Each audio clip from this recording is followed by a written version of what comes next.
How are we going, everyone? Sun's out, loving it. Been in the office all morning or till lunchtime now. It's just after lunch and I've come out to enjoy a little bit of sunshine, and I thought I'm going to share with you a couple of propagating tips. Now these are cuttings, and before we go into it, I should explain that there are different types of cuttings and different times of the year that you do cuttings. This time of the year, softwood is really not recommended. It doesn't take that well. It takes a while for the plant to settle down, or the cutting itself to settle down and push out roots. They're normally done early spring through to late summer. What we can do now, this time of the year, is a hardwood cutting or semi-hardwood cutting. And it can be anything from your fruit trees, like we've got an apricot here. I've got a plum here as well. And I took a sample here of one of the olive trees that I've been cutting back. And we're going to take a couple of cuttings out of this. Now, we normally work to around the pencil thickness, in wood that is. So you can see that, well, the little finger's twice that of a normal grey lead pencil. So you want to work to about that size there, nothing thinner than that. And the length of it, well, that really depends on what you plan to get into. If you can go into these little 32 cell trays that we have here, they're not very deep. You can see the outside there, that's how deep they are. So we're really only going to get, you know, about 50 mil or 40 mil of the plant covered underneath. That's ample to strike, but you know, you can go a little bit deeper if you want for security purposes. We're talking about a 3-inch pot here. Let's compare the two. Look at that, it's twice the depth. So obviously you've got more surface coverage by the 3-inch pot, so you'll probably get a better strike rate. So you can do it either way. These ones here, look, I'm going to do it in here at the moment. I'm going to do both to demonstrate, but if you're doing it in these 32 cell trays or anything similar to that, you can quite easily do it on actually thinner wood. So for example, lavenders, they won't be anywhere thicker than that, and they only need to be about 3 inches long as a cutting. So with a lavender, for example, I haven't got any lavender here, it's too far away to get one, but let's just say this is the lavender piece. You basically got your leaves or flowers on top, so you cut just below the edge of the flowers. So let's imagine there were leaves up here. We've taken that off, and that's what we left with the middle part of the stem there, not down the woody part where it's all defoliated. You need a little bit of leaf, but then you strip all the leaves off and you leave a little bit on top.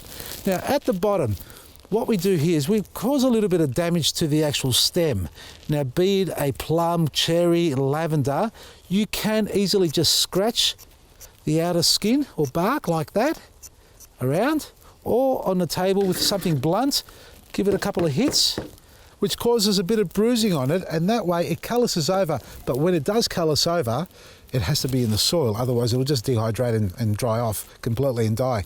But when you put it in the soil, rather than sealing over and becoming full again as a branch, all the soil touching it, all the fungi and the microbes activates it so that it just wants to grow roots and start absorbing moisture. So that's what you need to do with your cuttings. Now, I've taken a 3-inch cutting, which is 75 mil, plenty of depth, and what we have on top here, a couple of buds. That's all you need. Now, I've taken the tip of this one here, I'll leave it like that, but what you need to do is everything that you have has got to have at least 2 buds sticking above the ground.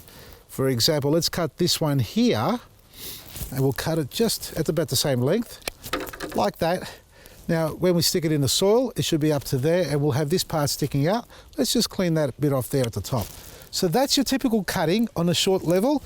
Now, these are great for the little 32 cell tray, but if you want to do longer stems, what you need are the tube stock like this, 3-inch or 4-inch. You don't want to go anything bigger. If you do cuttings into this sort of pot, 6-inch or 5-inch pot, you don't put one in the middle. Have a look at this. Look how lost this little thing's going to be, right in the middle there. All that soil, useless.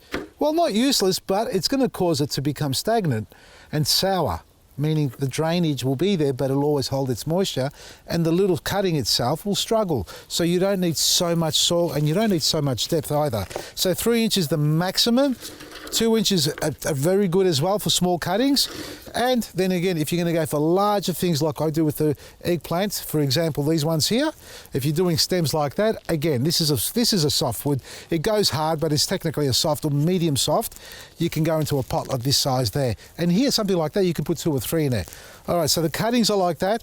I've got something else in my pocket here. That's it, Rootex gel. Little Rootex hormone stimulant. It's a gel, it comes in a powder. We've got both online available and at the garden centre in Coburg. You just do that there. Now you can tip some out or just dip it in and leave it there for a couple of minutes. This is our potting mix, but see how it clumps up? That's what you want to see in your potting, but it breaks away so freely. So it doesn't really go hard, super hard. Now this mixture here, as I said, it's got our superfood, cocoa pith, our compost, and all the other wonderful stuff, blackberry and everything else. That's working a treat like that, but we've also, because we've heard a lot of you asking for something finer. Let me show you this again. See how nice and formed that is? Beautiful. See the textures? You can see some little stringy bits in there. So that's all the recycled green organics that we get collected. Now this one here is a finer grade. Still got the fibrous in there. That's the cocoa pith that's in there. We've also got, that's where you can see here, the rice hull's been milled down to a fine grade, and it's got a little bit of perlite added into it as well. Now this is what we are going to use as our, let me just grab some loose parts of each. So side by side you can see the difference, okay? Identical mix except for the perlite in this one here, it's got that extra bit. This stuff here is a beautiful planting, propagating, cutting, seeding mix as well, but I know a lot of you want something a bit finer, so we've gone back to the milling and we've got it ground down to a finer grade for you there. So now this is available online. So propagating mix is what I'm using here now. Just going to fill it up. This is as simple as it gets. There's no magic to it, folks. No secrets other than what I've just shown you in the cuttings. Some of them actually press it down a bit like this, right? You can see how much volume there is in there and how you've got to fill it up again. So we'll top that back up again like that. So you can press or don't press, but what you need to do is get a stick or something similar and punch a hole in it so you don't get all that soil really pressing hard into there. I can't imagine it doing too much damage, but I'm just going to follow the, the standard. Well, this is so soft, what everybody else does. I don't normally do it, but I'm just going to do it because, they reckon it works. Well, let's give it a go. So that's the first one. We drop that in place there, and then we press that down slightly like that. And then you can see the Rutex jelly, or the hormone, that's gone in there like that, and press it down. Now we do the same with the rest of them. All right, light press, not too hard, not too firm, doesn't need a lot. This is going to go down with our water. If I've got a watering can here, I have, but there's no water in it. It needs a little bit of water. You don't need any liquid fertilizer in this at the moment, folks. Look how I'm watering. Does anybody do that?